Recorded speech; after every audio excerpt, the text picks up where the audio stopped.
fighting metabolic syndrome naturally with ImmunoBoost Advance Plus. ImmunoBoost Advance Plus may support people dealing with metabolic syndrome. Ang pinakadelikadong sakit ngayong taon. Hindi to cancer, hindi rin COVID-19, at lalong hindi heart attack. Ang totoong kalaban ngayon, metabolic syndrome. Ito ang 5 sinyales at epekto nito na dapat mong bantayan. Una, malaking tiyan. Kapag sobrang taba sa belly mo, nagtitrigger yan ng chronic inflammation, tumataas ang risk mo sa heart disease. Pangalawa, mataas ang blood sugar. Kapag hindi na responsive sa insulin ang cells mo, naiipon ang asukal sa dugo. Delikado yan. Pangatlo, brain fog.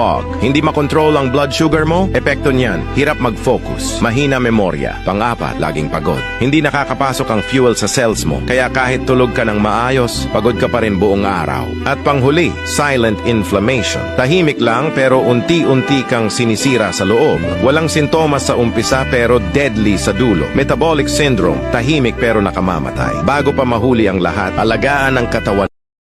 Thank you for watching. Like, subscribe, share.